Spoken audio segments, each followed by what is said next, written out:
성경 66권 가운데 신명기는 매우 중요한 내용을 담고 있습니다. 왜냐하면 신명기의 말씀은 쉐마라는 말씀으로 시작되거든요. 그렇죠? 너희는 들으라. 하나님의 장엄한 명령으로 시작됩니다. 너희는 들으라. 그리고 하나님께서 모세를 통해서 지금 말씀하고 있거든요. 그래서 이 신명기는 모세의 마지막 설교를 담고 있습니다.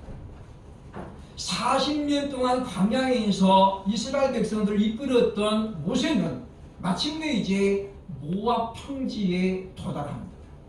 왼쪽에 요단강이 흐르고 있고 그 요단강 건너편에 지금 여리고성이 기다리고 있거든요. 그 강만 건너면 40년 동안 목적지로 보고 달려왔던 가나안에 들어가게 됩니다. 그러나 하나님께서는 뜻밖의 모세에게 말씀합니다. 너는 가나안 땅을 보기는 보겠지만 그곳에 들어갈 수 없겠다. 그래서 모세가 비스가산 언덕 올라가요. 하나님께 기도하잖아요. 하나님이여 나로 들어가게 하옵소서. 돌아보면 40년 동안 지도자가 되기 위한 훈련을 겪었잖아요. 자그마치 40년입니다. 그리고 지금 지도자가 돼가지고 산전수전 다 겪으면서 백성들의 그 원망과 불평을 온 몸으로 받아내면서 그렇게 지금 40년을 이끌고 요단강에 도착했는데 하나님께서 말씀하는 거예요. 너는 이 약속의 땅을 바라보겠지만은 결코 들어가지 못할 것이다.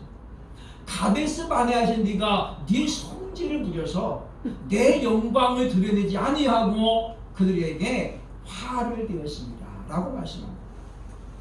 단 한 번의 실수를 하나님께서는 결코 용납하지 않았다라고 하는 거죠. 왜냐하면 하나님께서 사랑하는 백성일수록 사랑하는 사람일수록 하나님은 흠도 없고 티가 없기를 원하신다고 하는 것입니다.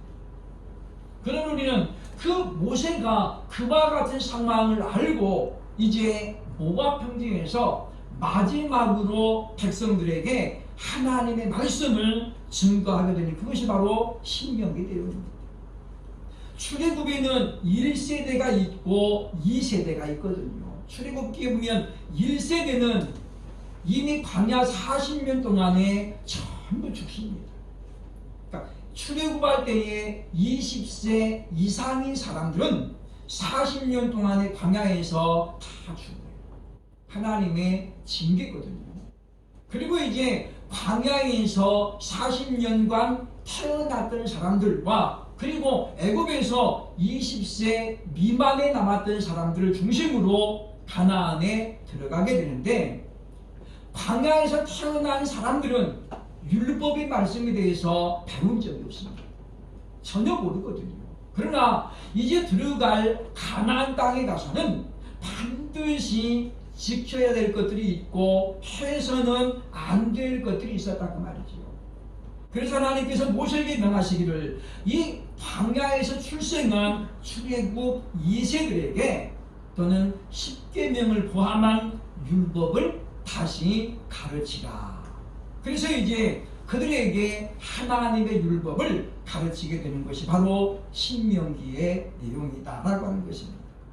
그러므로 우리는 하나님의 말씀은 아는 만큼 우리가 믿을 수 있고 아는 만큼 행할 수 있다라고 하는 것입니다. 그래서 이제 가나안을 목전에 두고 모세는 백성들에게 말씀을 가르치게 되었다라고 하는 것이죠. 그러면서 지금 오직 주만 하나님만 바라보아야만이 가나안을 정복할 수 있을 뿐만 아니라 그 가나안에서 영구히 살 수 있음을 모세는 우리에게 알려주고 있습니다. 우리가 한번 복을 받는 것도 중요하지만은 그것보다 더 중요한 것은 그 복을 누리는 것이잖아요. 어쩌다 한번 1등 할 수 있습니다. 그러니까 중요한 것은 그 좋은 성적을 잘 유지하는 것이 관건이라는 거죠. 그래서 우리는 오늘 말씀을 기억하면서 참으로 주만 바라보는 신앙은 과연 무엇인가? 그것이 뭐냐? 바로 주만 사랑하는 것이다 라고 하는 제목을 가지고 오늘 신명기 6장 4절로 9절 말씀을 보면서 과연 주만 사랑한다고 하는 것은 무슨 뜻인가? 그것이 주를 바라보는 것하고 어떤 연관이 있는가를 함께 살펴보면서 주를 향한 사랑을 이 시간에 고백할 수 있는 저와 여러분 되시기를 소원합니다. 과연 주만 사랑한다는 것은 과연 무엇을 의미할까요? 첫째로 오늘 보면 4절로 5절에 보면 그것은 전 인격적으로 하나님을 사랑하는 것이다 라고 우리에게 알려주고 있습니다. 본문 5절에 보면 말씀합니다. 너는 마음을 다하고 뜻을 다하고 힘을 다하여 네 하나님 여호와를 사랑하라. 누가복음에 기록한 누가복음 10장 27절에서 이 말씀을 인용을 했는데 단어 하나를 바꿨어요. 마음을 다하고 목숨을 다하고 힘을 다하여 라고 바꿨거든요. 신명기에는 뜻인데 누가복음에는 목숨이라고 되어 있습니다. 여기 지금 보면 마음을 다하여 이 뜻이 무엇인가? 누가복음 10장 27절 원문을 제가 그대로 인용을 해봤습니다. 헬라어 성경에 보면 이렇게 되어 있습니다. 빨간 색깔 보면 엑스, 홀레스, 테스, 카르디아스, 수. 번역하면 엑스 무엇으로부터 홀레스란 말이 부사인데 전부 다 온 그런 뜻이죠. 그죠? 테스 그 카르디아스 마음이죠. 마음. 수 너의 그 말이죠. 그러니까 보면 너의 온 마음으로부터 그리고 뭡니까? 아가페이스 퀴리온 톤 데온 수 너의 주 하나님을 사랑하라. 헬라어는 대문자를 잘 안 씁니다. 근데 지금 첫 글자가 대문자잖아요. 그죠? 이 명령어 그 명령어. 너는 사랑하라. 지금 절대 다수의 백성을 모아놓고 선포하면서 복수가 아니고 단수를 썼거든요. 그러니까 말씀을 듣는 이들은 다수지만은 이 말씀을 지금 마음에 기록해야 될 사람들은 한 사람 한 사람. 그냥 너희는 한 사람 한 사람 지금 내가 하는 말을 들으라는 거죠. 너희는 들으라. 너의 온 마음으로부터 주 너의 하나님을 사랑하라 라고 말씀합니다. 이 말은 무슨 이야기입니까? 우리가 마음과 뜻과 힘을 다했다라고 하는 것은 우리의 전 인격을 말하는 거거든요. 그러니까 우리가 감정적으로만 사랑하는 것은 감정이 식으면 끝나는 거예요. 그래서 남녀 간의 사랑은 대부분의 감정의 자리를 두고 있습니다. 그렇기 때문에 불같이 뜨겁다가도 금방 식거든요. 나는 당신 없으면 못 살아. 그래서 막 쫓아다녀가지고 결혼하도 3년도 못 가서 식어요. 내 인생에 당신 만난 게 최악이었어. 이렇게 달라지잖아요. 왜 그렇습니까? 감정에 기반을 두고 있기 때문에. 지식에 기반을 둔 고백은 그것은 오래가지 못합니다. 왜냐? 지적인 것은 고상한 것 같지만은 그 뭐가 없습니까? 열정이 없고 정열이 없단 말이죠. 그러므로 우리 성경에 보면 온 마음으로부터 그리고 지금 온 뜻으로부터 그리고 마지막에 온 힘으로부터 주 너의 하나님을 사랑하라. 이것이 바로 뭡니까? 전 인격을 가지고 하나님을 사랑하라는 말씀입니다. 근데 문제는 여기 지금 너는 사랑하라라는 아가페이스라는 단어가 신적인 사랑이라는 거예요. 하나님께서 우리에게 필로스라는 우정이란 말이죠. 그렇죠? 그렇게 말했으면 우리가 쉽게 아멘 할 수 있는데 이 아가페 사랑은 우리가 인간적인 관점에서는 할 수 없는 사랑이에요. 근데 하나님께서는 이 사랑을 우리에게 요구하는 거잖아요. 그러면 도대체 하나님은 왜 우리가 할 수 없는 사랑을 우리에게 요구하고 있을까요? 그것은 간단합니다. 하나님께서 먼저 아가페 사랑을 우리에게 보여주셨잖아요. 보여주셨기 때문에 너희는 내가 너희를 사랑하는 것만큼 사랑하라는 말씀이거든요. 그러니까 요한복음 21장 15절 17절에 보면 예수님께서 베드로에게 묻잖아요. 그죠? 시몬의 아들 요한아, 이 요한의 아들 시몬아, 네가 나를 사랑하느냐 묻잖아요. 그 베드로가 나의 귀리에 주여 내가 주를 사랑합니다. 그때 예수님 또 물어요. 그죠? 세 번을 묻잖아요. 그리고 마지막에 이야기합니다. 네가 나를 사랑하느냐. 세 번째 물음이 뭐였다는 거예요? 필로라는 필로. 그러니까 베드로의 고백을 들은 예수님은 아직 베드로가 신적인 사랑으로는 예수님을 사랑할 수 없다는 것을 알았다는 거예요. 그 세 번째 묻기를 그럼 너는 나를 남자 대 남자로서 사람 대 사람으로서 사랑하냐? 이렇게 묻는 거예요. 필레이스라는 말, 필레이스. 그때 베드로가 근심하여 가로되 말하잖아요. 모든 것을 아시는 주님이요 내가 주를 사랑하는 줄을 아신나이다. 왜 베드로는 예수님이 말씀하시는 아가페를 답변을 못하고 필로라고 이야기했을까요? 그것은 아직까지 시몬 베드로는 성령의 충만함을 못 경험했어요. 하나님의 사랑을 지금 경험하지 못했거든요. 그렇기 때문에 그 사랑을 고백할 수 없다고 하는 것입니다. 그러나 하나님께서는 광야 40년 동안에 이스라엘 백성들에게 아가페 사랑이 무엇인가를 보여주었잖아요. 아가페 사랑의 특징은 두 가지라고 했습니다. 하나는 조건이 없다는 거잖아요. 무조건적이라는 거죠. 100점 받아왔기 때문에 용돈 주고 그래가지고 예뻐하는 건 조건부적인 사랑입니다. 하나님의 사랑은 빵점을 맞아도 예뻐하고 중간점을 맞아도 예뻐하는 게 사랑. 또 하나는 무엇입니까? 하나님의 사랑은 바로 무제한적이라는 거죠. 광야 40년 동안에 하나님께서 이스라엘께서 주신 은혜를 성경은 낱낱이 기록합니다. 그들이 고기를 먹고자 할 때 메추라기를 불어다가 한 달 동안을 먹였잖아요. 꿩과에 속하는 새입니다. 꿩고기잖아요. 꿩고기. 그 고기가 얼마나 맛있겠습니까? 그런데 하나님께서 30일 동안 매일매일 그 고기를 먹게 해줬어요. 뿐만 아니라 그건 아닙니까? 하나님께서 그들에게 얼마나 많은 은혜를 주셨습니까? 하나님 목말라 죽겠습니다. 그러면 반석을 명하여 물을 대주고 하나님께서 그렇게 해주셨는데 이스라엘 백성을 봅니까? 3일만 지나면 원망합니다. 작심 3일이라고 은혜도 3일밖에 못 가요.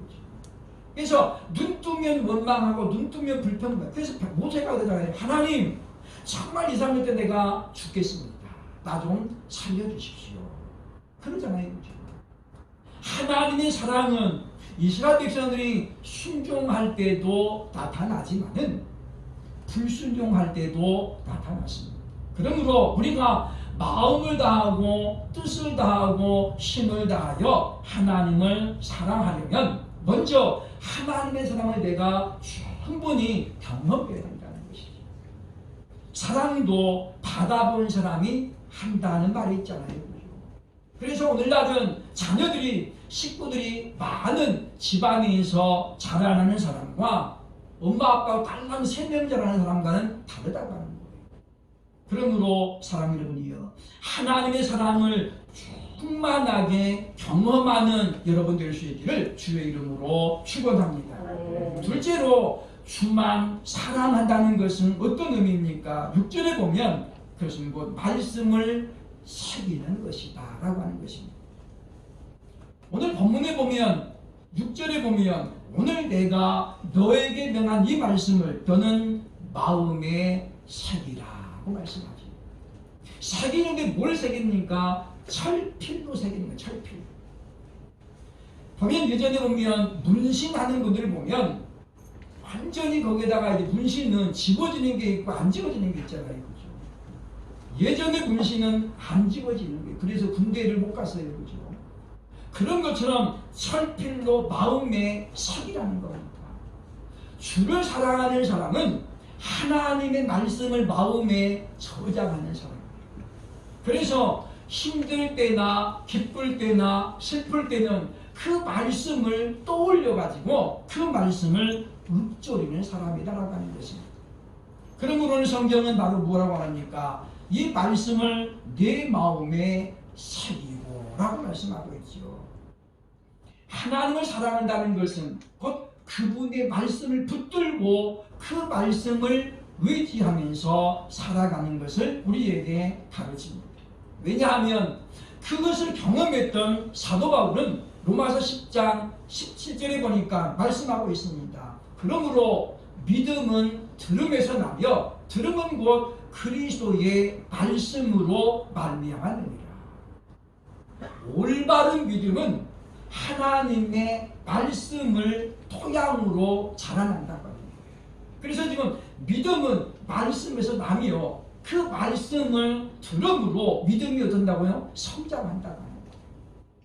그리고 우리가 보면 하나님의 말씀을 내가 젖혀놓고 내 믿음이 좋아지기를 바라는 건 어떤 사람입니까? 밥을 하나도 안 먹으면서도 살찌기를 바라는 것과 똑같은 사람입니다.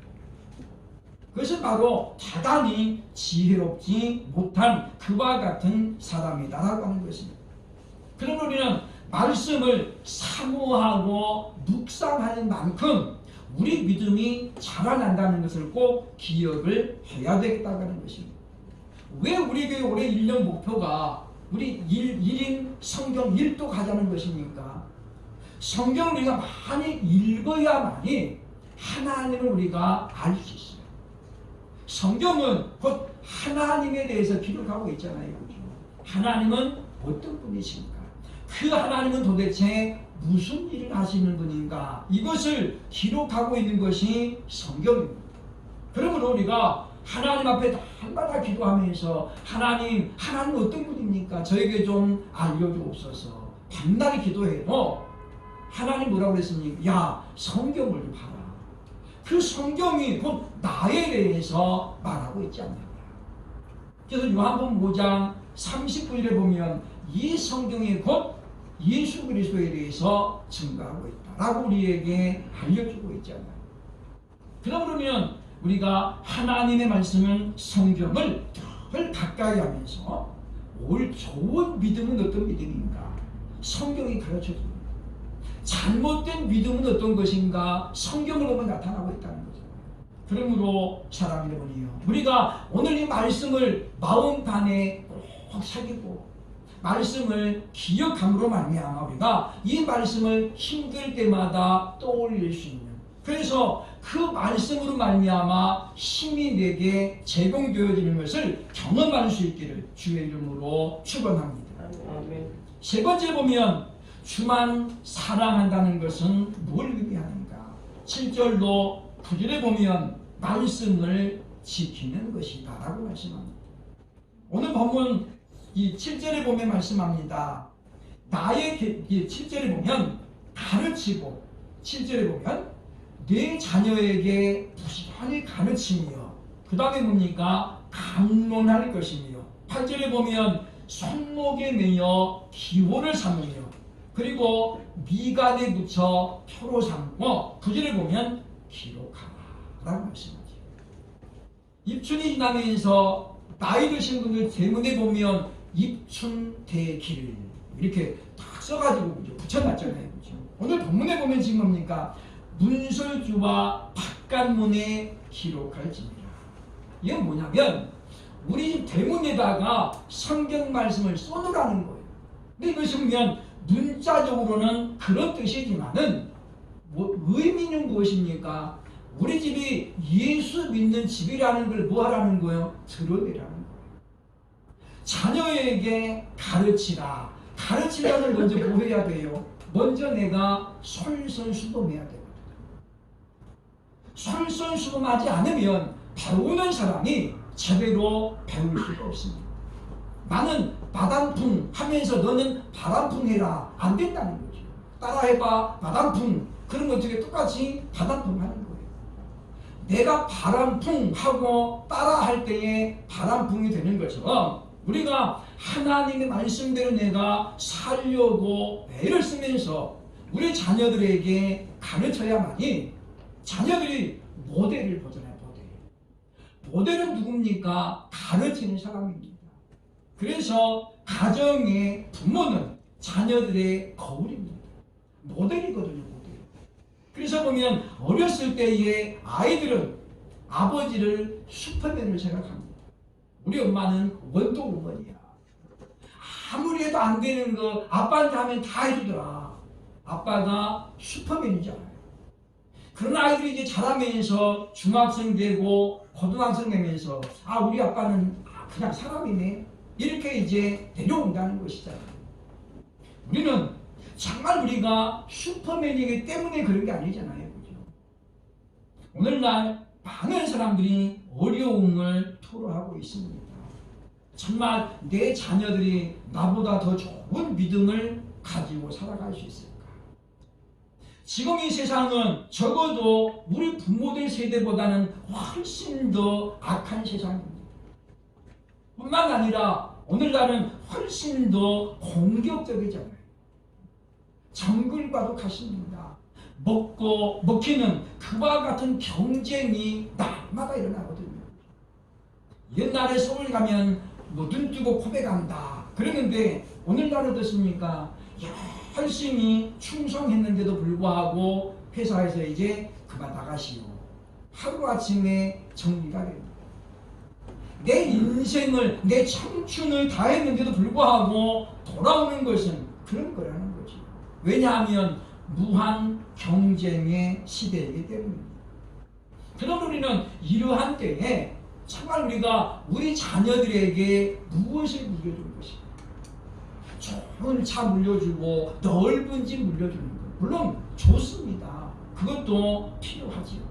그러나 우리가 가장 먼저 생각해야 될 것입니까? 우리는 예수 그리스도를 향한 믿음을 유산으로 물려야 된다. 우리 옛날 어른들이 말하는 돈이라는 것은 있다가도 없고 없다가도 있을 것이지만은 믿음이라고 하는 것은 한 번 내가 때를 놓치면 그것은 다시 잡기가 어렵다라고 하는 것입니다. 그러므로 주를 사랑한다고 하는 것은 무엇입니까? 먼저 내가 말씀을 본을 보여 지킴으로 말미암아 자녀들에게도 가르치고 강론하고 그리고 우리 집에 문설주에 붙이는 듯한 그런 느낌으로 나는 예수 믿는 사람이에요. 우리 집은 예수 믿는 사람입니다. 라는 것을 공포하라는 거예요. 그래서 우리가 다른 사람들도 이 집은 예수 믿는데 이 집은 교회 다닌데 라고 이제 인정을 받도록 하라는 말씀입니다. 요한복음 14장 21절에 보면 이런 말씀이 나옵니다. 나의 계명을 가지고 지키는 자라야 나를 사랑하는 자니. 예수님께서 말씀을 제자들에게 하는 말입니다. 너희가 나를 사랑한다고 입술로 고백하면서 내 말을 안 지킨다면 그것은 사랑이 아니다라고 합니다. 사랑에는 여러분 반드시 책임이 따르십니다. 사랑의 결과에 대해서 내가 책임지지 않으면 무책임한 사람이 되는 거잖아요. 어제 동행이라는 프로를 제가 잠깐 보니까 증조 할아버지가 손주를 키우는 거예요. 할머니 할아버지가. 근데 기저귀를 아직 안 뗐는데 보니까 3살이나 4살쯤 됐겠는데 그 아버지 엄마는 어디 가고 할아버지 할머니는 어디 가고 하여튼 어쨌든 보면 이 증조 할아버지가 애를 키우는 거예요. 내용이 나오지 않습니다만은 그 집에 뭔가 지금 사연이 있다는 거잖아요. 그러니 84대인 할아버지가 손주를 키우는 거예요. 밥을 안 먹으니까 밥 먹다 말고 할아버지 나가가지고 이제 고구마를 찍고 있는 거예요. 이 아이가 밥은 잘 안 먹어도 고구마는 잘 먹는데 그래서 할아버지가 밥 먹다 말고 가가지고 고구마를 찍고 있는 거예요. 그 아이가 아직은 티 없이 막지만은 자기의 상황을 깨달을 때 어떻습니까? 흔들리게 되어 있다는 것이죠. 그러므로 우리는 그런 걸 보면서 참 보면 무책임한 사람들이 많다. 그래서 우리는 무한 책임을 가져야 된다는 거죠. 예수님 우리에게 말씀합니다. 나를 사랑한다는 것은 나의 계명을 가지고 지키는 것입니다. 그래서 우리는 하나님의 말씀을 지키는 것이 뭐하는 거예요? 주를 사랑하시는 것임을 우리가 고백하게 된다고 하는 것입니다. 그러므로 우리는 이 말씀을 기억하면서 우리는 하나님의 나를 어떻게 사랑하시는가에 대한 모델을 찾아야 된다는 거죠. 과연 하나님은 나를 어떻게 사랑했는데 우리에게 사랑하라고 말씀합니까? 하나님의 사랑을 직접 경험했던 사도 바울은 로마서 5장 8절에서 이렇게 우리에게 알려줍니다. 우리가 아직 죄인 되었을 때에 그리스도께서 우리를 위하여 죽으심으로 하나님께서 우리에게 대한 자기의 사랑을 확증하셨느니라. 이것이 하나님의 사랑인 줄도 믿습니다. 하나님께서는 우리가 아직 죄인으로 있을 때에 독생자 예수님을 이 땅에 보내셔가지고 십자가에 죽게 만들었다는 거죠. 엘리 엘리 라마 사박다니, 나의 하나님 어찌하여 나를 버리셨나이까. 얼마나 십자가의 고통과 그리고 그 모멸감 때문에 예수님이 힘들었으면 자기 사명이 그것임을 알면서도 불구하고 부르짖는 거예요. 나의 하나님 어찌하여 나를 버리셨나이까. 우리는 그 소리를 기억해야 됩니다. 과연 우리에게 주님께서 요구하는 것이 정말 할 수 없는 것인가? 지나친 것인가? 우리는 주님이 우리에게 야, 네 생명 바쳐라 그러지 않잖아요. 네 아들 하나 남은 거 그 제물로 바쳐 그렇게 하시지 않잖아요. 하나님 말씀합니다. 내가 너희를 사랑한 것처럼 너희도 나를 사랑해달라. 그러므로 우리가 오늘날 참으로 은혜가 식어지는, 사랑이 식어지는 그런 시대를 우리가 지금 만났습니다. 대세라는 것을 우리가 바꾸기가 어렵습니다. 왜냐? 말 그대로 큰 흐름이거든요. 큰 흐름.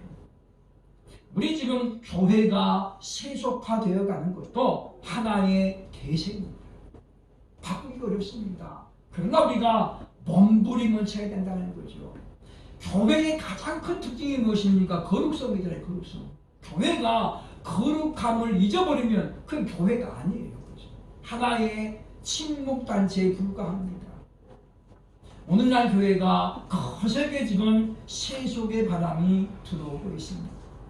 참 우리가 이런 세상을 우리가 살아가면서 정말 내가 주만 바라보고 주님만 따라가기 위해서 과연 뭐 해야 될 것인가? 그것은 바로 주님만을 사랑하는 것입니다. 이 세상에 내 시선을 유혹하는 것들이 많이 있잖아요. 내 육신의 자랑, 인생, 정욕적인 것들, 이런 것들이 나를 힘들게 합니다. 그러나 우리가 참으로 그리스도 예수를 바라보고 우리 하나님을 온전히 사랑함으로 말미암아 오늘 성경이 우리에게 말씀하는 것처럼 이스라엘아 들으라. 왜냐하면 우리가 이와 같은 말씀을 듣고 하나님을 사랑하면 어떤 결과가 우리에게 옵니까? 오늘 6장 3절에 보면 이렇게 말씀하고 있습니다. 이스라엘아 듣고 삼가 그것을 행하라. 그리하면 우리가 마음을 다하고 뜻을 다하고 힘을 다해 하나님을 사랑하면 말씀을 내가 지키면 어떤 복을 주십니까? 3절에 보면 네가 복을 받고 네 조상들의 하나님 여호와께서 네게 허락하신 같이 젖과 꿀이 흐르는 땅에서 네가 크게 번성하리라. 이 결과입니다. 하나님은 그냥 무조건적으로 야, 너 나만 사랑해 라고 말하지 않습니다. 그 결과에 대해서 분명히 약속해 주고 있잖아요. 창세기 12장 1절 이하에 하나님께서 아브라함에게 말씀합니다. 너는 이제 네 본토 네 아버지 집을 떠나 내가 네게 지시할 땅으로 가라. 그리고 끝났으면 아브라함이 갔을까요? 안 갔을까요? 안 가죠. 못 가죠. 근데 하나님께서 그 다음에 뭐라고 합니까? 네가 내 말을 지켜서 이와 같이 가면 내가 너에게 복을 줄 것인데, 그래서 뭡니까? 네 자녀가 하늘의 별과 같이 많을 것이고 내가 너로 복이 되게 할 것이다. 복덩어리가 되네. 복덩어리가 그렇죠. 사람 나라서 약간씩 다릅니다만은 정말 어떤 사람은 복을 끌고 다니는 사람이 있어요. 끌고 다니는 사람. 저도 그런 경험을 몇 번 해봤습니다만은 손님 한 명도 없는 식당에 그 사람이 딱 방문으로 들어오니까 마치 줄 섰던 것처럼 사람들이 그냥 다 따라들어요. 파리 다니는 직장에 보면 직원 하나를 배달선 하나를 썼더니 주문이 계속 끊이지 않고 예전에 끊어졌던 그런 가게에서 다시 배달이 와가지고 음식 배달이 들어오는 거예요.